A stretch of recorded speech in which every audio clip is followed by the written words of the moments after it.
Video उनके लिए जिनका किस बार किसी कारण से खराब गया। देखो, पेपर खराब गया इसका ये मतलब नहीं आपको नहीं आता था। बहुत बार वो 3 घंटे 20 मिनट का प्रेशर झेल पाने की हमारी हैबिट नहीं होती, जिसके कारण हम वहाँ पर मैनेजमेंट खराब कर देते हैं और पूरा पेपर हमारा चौपट हो जाता है। मेरा भी 12th के साथ नहीं निकला था। मेरी खुद की आज ही पूरी जर्नी बताऊंगी। अगर आप उस चीज के लिए बने हो ना, तो आपके पास कितनी भी मुश्किलें क्यों ना आए, आप रास्ता बना लोगे उस मंजिल को पाने के लिए। तो इस बार मेहनत करनी है, इस बार चोरी नहीं करना, इस बार तो सिलेक्शन लेकर ही रहना है और इस बार अपने मम्मी पापा को कॉमन मम्मी पापा नहीं बल्कि एक डॉक्टर के मम्मी पापा बनाकर छोड़ना है। 5 मई को सभी ने पेपर दिया। ऑलमोस्ट 24 लाख प्लस बच्चों ने पेपर दिया ऑल ओवर इंडिया। बहुतों का अच्छा गया, जिनका अच्छा गया उनको कंग्रेचुलेशन। और मुझे लगता है कंग्रेचुलेशन लेने के लिए वीडियो पर आएंगे भी नहीं। वीडियो उनके लिए जिनका किस बार किसी कारण से खराब गया। देखो, पेपर खराब गया इसका ये मतलब नहीं आपको नहीं आता था। बहुत बार लक साथ नहीं देता है, बहुत बार तबीयत एंड मोमेंट पे खराब हो जाती है, बहुत बार वो 3 घंटे 20 मिनट का प्रेशर झेल पाने की हमारी हैबिट नहीं होती, जिसके कारण हम वहाँ पर मैनेजमेंट खराब कर देते हैं और पूरा पेपर हमारा चौपट हो जाता है। बुरा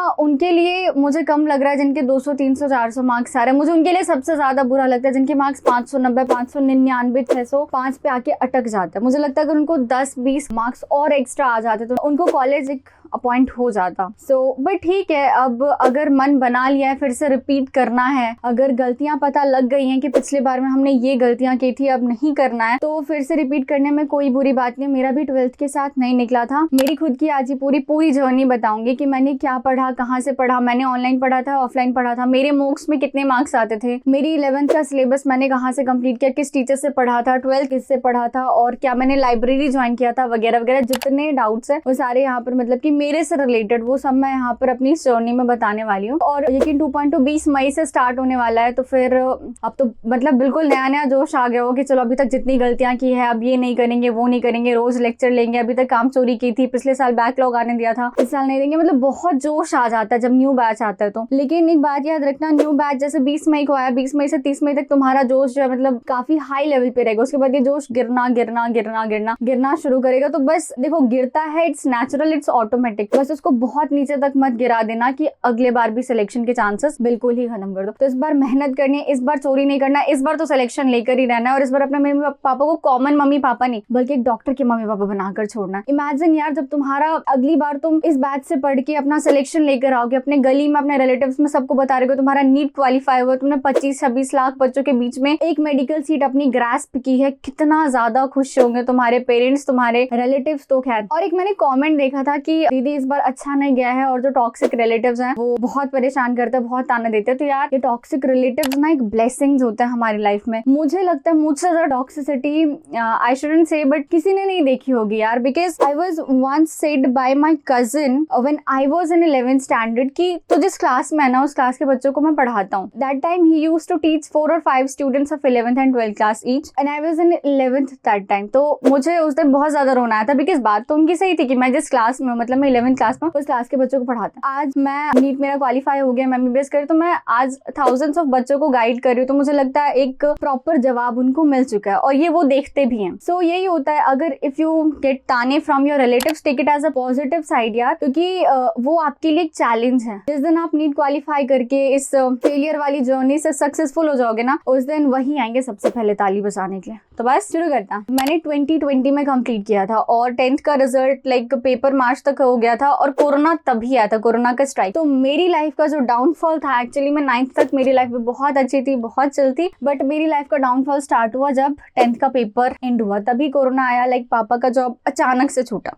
it will all go with the need journey. मैं अपनी कुछ पर्सनल नहीं लेकर आऊंगी इसमें, बट मुझे जितना लगता है कि मुझे शेयर करना चाहिए वो ये मैं शेयर करूंगी, क्योंकि बहुत सारे बच्चे are thinking take the partial drop. तो आई विल जस्ट से कि अगर मैं टीचिंग के साथ साथ अपना 1 ड्रॉप ईयर में सिलेक्शन ला सकती हूँ, तो you too can take your selection while going with the partial drop. ठीक है, अगर आप उस चीज के लिए बने हो ना, तो आपके पास कितनी भी मुश्किलें क्यों ना आए, आप रास्ता बना लोगे उस मंजिल को पाने के लिए। अगर आप उस चीज के लिए नहीं बने हो तो फिर कितना भी कुछ कर लो, आपके पास वो रास्ता कभी बनेगा ही नहीं, ना ही आप उस मंजिल को एक्वायर कर पाओगे। तो just before taking the partial drop एक चीज जरूर सोच लेना कि पार्शियल ड्रॉप में जैसे कोई BSc नर्सिंग साथ साथ में कर रहा होता है, कोई कहीं पर अर्न ही कर रहा होता अपने फैमिली के फाइनेंशियल कंडीशंस को देखकर। तो इसके साथ भी तैयारी कर पाना मैनेजेबल है, बट डिपेंड करता आप में कितनी आगे उस नीट के मेडिकल कॉलेज के एक सीट के लिए, ठीक है। सो 10th का रिजल्ट भी नहीं आया था। The financial conditions of my house got worsen. So यहाँ पर मैंने ट्यूशन पढ़ाना स्टार्ट किया। लाइक अलग सर के इंटरव्यू में मैंने कहा था सबसे पहले जो ट्यूशन मैंने पढ़ाया था that was home tuition to my neighbour. उसके बाद फिर ट्यूशन पढ़ाना मेरा कंटिन्यू रहा। मैंने 11th में भी ट्यूशन पढ़ाया, 12th में भी ट्यूशन पढ़ाया और even in the drop year मैंने ट्यूशन पढ़ाया, ठीक है। तो आई नो बहुत सारे बच्चे ऐसे हैं जिनका कि मतलब कि अगर वो मतलब 20, 22, 23 साल तक भी, 24 साल तक भी नीट के अटेम्प्ट्स देते रहे, 3, 4, 5 अटेम्प्ट्स देते रहे, तो उनके parents can afford their pocket money, their monthly money, their every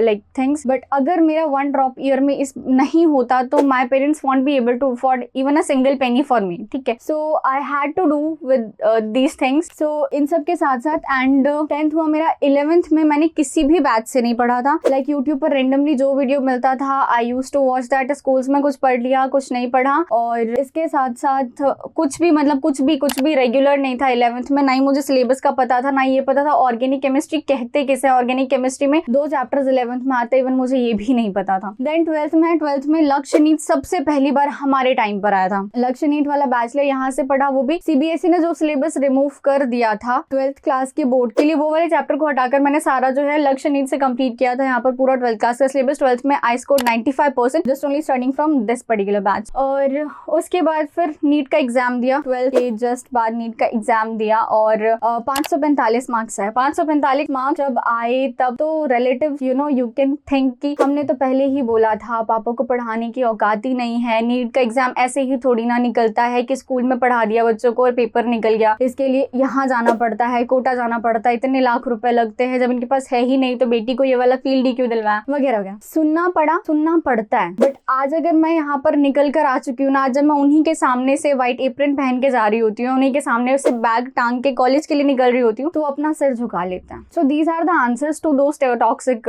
things, ठीक है। तो आई बिलीव अगर आपको दिल से बुरा लग रहा है तो आप जरूर मेहनत करो। अगर वो मेहनत उन बुरे कमेंट्स के कारण निकलेगी तो से थैंक्स टू देम, ठीक है, क्योंकि वो मेहनत निकलवा रहे हैं आपसे इंट्रिंसिकली। सो 545 मार्क्स जब आए उसके बाद लाइक जैसे नीट का पेपर मैं देकर आई थी फर्स्ट अटेम्प्ट में, तो मैंने देखा था जो पढ़ाया वही आया वाला लाइव प्रूफ। जैसे कि अभी भी नीट का पेपर हुआ है तो हमारे सर सब सारे टीचर्स वही यूट्यूब पर दिखा रहे होते हैं। तो जब मैंने ये देखा ना कि सारे क्वेश्चंस तो इनके क्वेश्चंस इनके नोट्स से आ रहे हैं, तो फिर मुझे यकीन बैच पे पूरा विश्वास हो गया। वरना खुद भी लगता है 4000 5000 में क्या ही होगा, ये तो मंथली फीस होती है यूजुअली, बट इसमें पूरे साल का पढ़ा है तो डाउट तो होता ही है। मेरा भी यकीन का फर्स्ट एक्सपीरियंस था, आई वाज डाउटफुल, बट ये देखकर फिर मेरा सारा डाउट सारा फियर निकल गया। बस ये था कि ऑनलाइन है तो डिस्ट्रैक्ट नहीं होना है, लेक्चर्स लेना है, मोबाइल अगर खोल रहे हो तो लेक्चर के लिए खोलना है, ना कि फेसबुक, इंस्टा या व्हाट्सएप के लिए खोलना। ये डिसिप्लिन खुद में लानी पड़ेगी, अदरवाइज ऑनलाइन से पढ़ पाना बहुत ज्यादा डिजास्टर्स है, ठीक है। सो इसके बाद मैंने नीट देने से पहले 7 मई 2023 को मेरा नीट था, लेकिन इससे मई से पहले अप्रैल आई गेस 20 अप्रैल तक यकीन 1.0 लॉन्च हो गया था। मुझे अपने पर पूरा कॉन्फिडेंस था कि मेरा इस बार नहीं निकलेगा, तो मैंने यकीन 1.0 खरीदा था। अब यकीन 1.0 खरीदा, 10 दिन मैंने वहां से पढ़ा। स्टार्टिंग में सेल साइकिल एंड डिवीजन करवाया था तरुण सर ने, जूलॉजी में स्ट्रक्चरल ऑर्गेनाइजेशन सेल करवाया था एमडी सर ने, मोल कॉन्सेप्ट ऋतिक सर ने पढ़ाया था, और फिजिक्स में बट उन्होंने बेसिक मैथ्स पढ़ाया था तो मैंने ज्यादा पढ़ा नहीं था। तो यकीन 1.0 से लाइक उसी दौरान मैंने नीट के लिए भी तैयारी की थी जो मुझे फर्स्ट एंड में देना, तो थोड़ा थोड़ा मैंने 12th का रिवाइज किया था क्योंकि 12th मेरा अच्छा खासा बेस बना हुआ था। तो उसके साथ फिर यकीन 1.0 में मेरा बैकलॉग आ गया। उसके बाद जब पूरा नीट का पेपर हुआ, सोल्यूशंस वगैरह आ गए, तो थोड़े दिन बाद जो यकीन 2.2 लॉन्च हुआ, मैं वहां पर शिफ्ट हो गई। तो यहाँ से यकीन 2.2 की मेरी पूरी जर्नी स्टार्ट होती है कि 7 मई 2023 को मैं पेपर देकर आई। उसके बाद इतना बैकलॉग बन गया कि 1.0 से 2.2 पे मैं शिफ्ट हुई। और 2.0 में कौन कौन से टीचर्स थे वो सब बताती हूँ। पहले देखो जब मैंने यकीन का बैच लिया, तब यकीन का बैच लेने से पहले 11वीं जो मैंने पढ़ी, 12वीं जो मैंने पढ़ी, मेरा क्या पास्ट रिकॉर्ड था, उससे पहले मुझे क्या क्या आता था उस बैच में एनरोल होने से पहले। 11th मेरी बिल्कुल ही खराब थी, मतलब 11th में मुझे कुछ भी नहीं आता था लिटरली। 11th में यूनिट्स एंड डायमेंशन के बस डायमेंशनल एनालिसिस के थोड़ा बहुत कुछ आता होगा, वो भी अलग सर के पुराने यूट्यूब के लेक्चर्स मैंने देखा था 11th के टाइम पे। 12th मेरी फिजिक्स बहुत अच्छी थी, 12th की फिजिक्स मेरी बहुत अच्छी थी क्योंकि अलग सर के लेक्चर्स हमारे बैच में, लक्ष्य नीट वाले बैच में पुराने वाले अलग सर के लेक्चर्स वो पूरा फोल्डर डलवाया हुआ था। 12th बहुत अच्छी थी। 12th में बस एक चैप्टर था सेमीकंडक्टर, इसका मैंने यूट्यूब पर एमआर सर का 7 घंटे का जो लेक्चर है उम्मीद बैच का वो देखा था। बाकी 12th पूरी आई हैव कंप्लीटेड फ्रॉम अलग sir accepting 1 chapter semiconductor, that's what I have done from the YouTube उम्मीद बैच बाय एमआर सर। हाँ, पास्ट रिकॉर्ड्स पहले 11th 12th में जब मैं थी यकीन बैच को ज्वाइन करने से पहले मैंने टेस्ट या मूक्स बिल्कुल नहीं दिया था, जो कि सबसे बड़ी गलती होती है। यार नीट एक रणभूमि है, वहाँ पे जाके आपको जो क्वेश्चन सॉल्व करना है, दैट मीन्स कि आपको धनुष तीर चलाना है, और धनुष तीर रैंडमली आप जाकर नहीं चला सकते, उसको उस रणभूमि में चलाने से पहले आपको खुद प्रैक्टिस करनी पड़ेगी। तो वही प्रैक्टिस टेस्ट या मॉक्स मैंने नहीं दिया था, क्वेश्चन प्रैक्टिस की हैबिट नहीं थी। एक बार मैं सिर्फ 5 ही सॉल्व कर सकती थी, छठा करने के बाद मौत आ जाती थी, बस अब तो बहुत हो गया, ओवर एग्जॉस्टेड फीलिंग। 3 घंटे 20 मिनट या 4 घंटे बैठ के पढ़ने की हैबिट नहीं थी मेरी, ठीक है। 1 घंटा भी नहीं पढ़ पाती, आधा घंटा पढ़ा, 1 घंटा पढ़ा, फिर उठ गई, रैंडमली कहीं पर मोबाइल चला रही हूँ, थोड़ा बालकनी में घूम के टहल वहल कर आ गई, फ्रेंड से बात करे, कुछ भी। सिटिंग हैबिट बहुत गंदी थी, एक्यूरेसी बिल्कुल भी नहीं थी, जो आंसर ला रही है उसमें प्लस माइनस की गलती होती थी, मल्टीप्लाई डिवाइड की गलती होती थी, यूनिट्स की गलती होती थी, द मोर थिंक यूनिट्स की गलती होती थी, और स्पीड भी नहीं थी। मतलब फिजिक्स का क्वेश्चन अगर 45 क्वेश्चन, तो मैं मानती हूँ अब जैसा पेपर आ रहा है 20 मिनट में हो जाना चाहिए 45 क्वेश्चन, पर मेरे 45 क्वेश्चन 11th-12th में अगर मुझसे कोई करवाता तो वो 1 घंटा 20 मिनट ऐसे करके लेता, क्योंकि स्पीड नहीं थी, क्योंकि हैबिट नहीं थी। एक और डाउट जो बहुतों का आएगा कि पूरी नीट प्रिपरेशन आपने ऑफलाइन की थी ऑनलाइन? मेरी पूरी नीट प्रिपरेशन 11th हो 12th हो सब मैंने प्योरली ऑनलाइन किया। जैसे मेरी 12th मैंने लक्ष्य नीट बैच से पढ़ा था, और 11th का सिलेबस मैंने यकीन बैच से किया था, और बाकी 12th का रिविजन भी यकीन बैच से किया था। बाकी पूरा टेस्ट जो था वो यकीन बैच से ही दिया था। लेकिन मुझे पता है ये जो वीडियो है कुछ मेरे वो भी फ्रेंड्स देखेंगे जो कि जनकपुरी विद्यापीठ या पाठशाला में होंगे, तो उनको लगता है कि मैं ऑफलाइन पढ़ी हूँ। मैं ऑफलाइन नहीं पढ़ी, मैंने पढ़ा ऑनलाइन ही है, बस मैंने टेस्ट ऑफलाइन दिया था। यकीन का जो ऑफलाइन टेस्ट आता मैंने सेंटर पे देकर दिया था, जाकर दिया था, क्योंकि मुझसे ऑनलाइन टेस्ट नहीं दिया जाता। एक तो मोबाइल पर देख कर आंखें दर्द हो जाती है, दूसरा ऑनलाइन टेस्ट में ना डिसिप्लिन नहीं होता, वो डर नहीं होता ना OMR भरने का कुछ, और उतनी डिसिप्लिन मैं थी नहीं कि 3 घंटे 20 मिनट का अलार्म लगाकर मैं मोबाइल पर टेस्ट ईमानदारी के साथ दे सकूं, तो इसलिए मैंने ऑफलाइन टेस्ट ज्वाइन किया था। PW का लाइब्रेरी मैं जाती थी पढ़ने के लिए, और अगर कोई बच्चा वहाँ का देख रहा होगा तो उसको पता है ब्यूटी जा used to be the Hitler in that library, क्योंकि मैं जो भी बच्चे शोर करते थे या बातें करते थे लाइब्रेरी में, उनके जाकर शिकायत कर देती थी। बाकी एक और चीज, फॉर्मूला चार्ट मैंने हर चैप्टर का बनाया। फिजिक्स में सभी चैप्टर्स की फॉर्मूला चार्ट मैंने बनाया, जो कि मैं मतलब की वीडियो में डिस्प्ले करती ही हूँ। और फॉर्मूला चार्ट का तो मेरा इसमें ये पूरा कॉपी ही है, लाइक ये फिजिक्स के पूरे फॉर्मूला चार्ट है जो कि मैंने 12th में बनाए थे। बाकी 11th के फॉर्मूला चार्ट मेरे वॉल्स पे लगे हुए हैं, और फिजिकल केमिस्ट्री के भी फॉर्मूला चार्ट मेरे बने हुए थे। ऑर्गेनिक केमिस्ट्री की नेमिंग रिएक्शंस बनी हुई जो कि टेलीग्राम चैनल पे अपलोडेड है, तो फॉर्मूला चार्ट तो मैंने बनाकर रखा हुआ था, ताकि कल अगर नीट का पेपर है तो आज मैं सब कुछ रिवाइज करके जा सकूं। कल नीट का पेपर आज 81 चैप्टर, और पर चैप्टर 150 पन्ने रिवाइज कर पाना, मर जाओगे, नहीं कर पाओगे। लेकिन अगर उन्हीं 81 चैप्टर के आपके 2-2, 3-3, 4-4 पेजेस के शॉर्ट कंसाइज क्रिस्पी नोट्स है, आप रिवाइज करके कल नीट का पेपर अच्छे से दे सकते हो। पूरे साल आपने क्या पढ़ा है, कितना पढ़ा है, मैटर नहीं करता। कल नीट का पेपर, आज नीट का पेपर देने से पहले अगर आप सब कुछ रिवाइज करके जा पा रहे हो तो ठीक है। इनिशियली जब टेस्ट देना मैंने शुरू किया था, सबसे पहला पार्ट टेस्ट ऑफलाइन ही दिया था, उसमें मेरे 680 मार्क्स है। दैट वाज द हाईएस्ट जो कि मेरे पूरे जितने मैंने ऑफलाइन टेस्ट दिए उसमें 680 क्यों आए थे, क्योंकि 2-3-4 चैप्टर्स का स्टार्टिंग में पार्ट टेस्ट हुआ था, तो उसके लिए बहुत ज्यादा पढ़ा था, 2-3-4 चैप्टर्स के लिए। उसके बाद मार्क्स जो है गिरते गए 650, 620, 630 इन सब की रेंज में आते थे। और ऑफलाइन टेस्ट में भी ना मैंने यकीन का टेस्ट तो ज्वाइन किया ही थे, बाकी दिसंबर के फर्स्ट या सेकंड वीक में रैंकर्स टेस्ट सीरीज भी मैंने ज्वाइन किया था। वो उसके टेस्ट कंपैरेटिवली हार्डर होता है, तो उसमें मेरे मार्क्स आते थे 510, 515 स्टार्टिंग में, ऐसे 1 महीने 2 महीने 510 ऐसे ही आते थे। बाद में उसमें मार्क्स थोड़ा अच्छा हुआ और पेपर का लेवल थोड़ा सा मॉडरेट हुआ था, तो 610, 620, 630 ऐसे की रेंज में आता था। लास्ट टाइम में जब EITS का फुल सिलेबस टेस्ट होता था तो अगेन वो कंपैरेटिवली हार्डर आता था, तो मेरे उसमें 610 से लेकर 640, 645, 623 इन सब की रेंज में मार्क्स आते थे। तो मार्क्स कुछ ऐसे थे, ठीक है। सिलेबस मेरा कब कंप्लीट हुआ था, तो मेरा सिलेबस कंप्लीट हुआ था, मैंने फुल सिलेबस टेस्ट तो फरवरी में से देना स्टार्ट कर दिया था, और जब मैंने पहला फुल सिलेबस टेस्ट फरवरी में दिया था मेरे 352 मार्क्स आए थे 720 में से, ठीक है। उसके बाद फिर मतलब कि क्योंकि हैबिट नहीं थी ना इतना,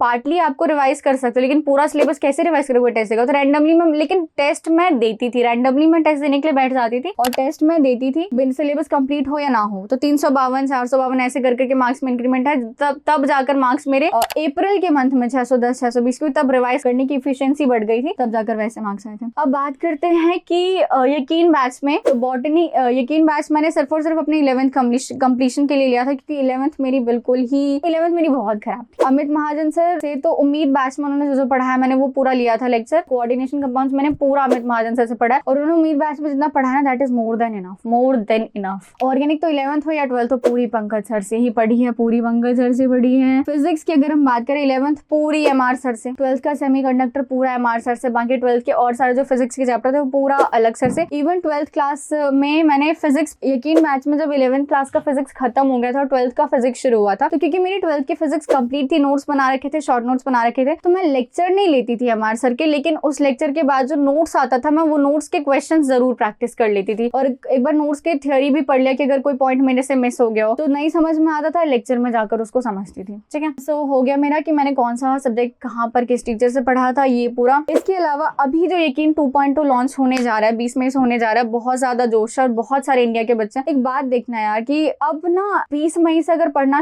अभी देखो, अभी अगर 1-2 दिन तुम्हारे पास जितना बचा हुआ है खराब कर लो, लेकिन 20 मई से जब आप पढ़ना शुरू करते हो ना, प्रिपरेशन शुरू करते हो, तो 1 साल तक तो बिल्कुल ही मोह ले लो अपनी किसी भी अच्छी जिंदगी से, क्योंकि उसके बाद बहुत मजे हैं। लेकिन ये जो 1 साल है ना, अगर सेक्रीफाइस नहीं करोगे ना तो मंजिल नहीं मिलेगी, मंजिल नहीं मिलेगी तो मौज नहीं मिलेगी। That's it. प्रिकॉशंस क्या क्या कि अभी जैसे यकीन 2.0 आपको मिलेगा तो एक बैच आप परचेज करोगे आपको 6 बैच मिलेंगे। अब रिसोर्सेज जितनी ज्यादा होती है ना, कंफ्यूजन उतना ज्यादा होता है, इंसान उतना मटकता है और उतना भटकता है। इसलिए भटकना नहीं है, जो बैच ले रहे हो जिस टीचर पे स्टिक कर रहे हो, stick to 1 teacher for 1 subject. भटकना नहीं, बिल्कुल नहीं भटकना, ठीक है, क्योंकि ये चीज सिलेक्शन रोक देगा। एंड मोमेंट तक तुम ढूंढते रह जाओगे, मॉन्ड ढूंढते रह जाओगे कि टीचर नहीं मिल रहा, टीचर नहीं मिल रहा। टीचर अपना सारा सिलेबस कंप्लीट करा के चले जाएंगे, हर बैच में चले जाएंगे, और तुमको एंड मोमेंट तक समझ में नहीं आएगा अगर तुम किसी एक टीचर से स्टिक नहीं करते। तो पीडब्ल्यू का मॉड्यूल, बहुत सारे बच्चे ने कहा था पीडब्ल्यू का मॉड्यूल ले, not only pointing to PW module, any of the coaching institute का मॉड्यूल मैं दिखा देती हूँ। मैंने भी लिया था मॉड्यूल, क्योंकि नया जोश होता है कि बहुत सारे करेंगे, लेकिन टाइम ही नहीं मिलता। पीडब्ल्यू को मुझे लगता है क्लास में नोट्स और क्वेश्चन प्रैक्टिस इतना हो जाता है, डीपीपी इतने सारे हैं कि मतलब इन सबको लगाने का टाइम ही नहीं मिलता। सो डीपीपी कर लो,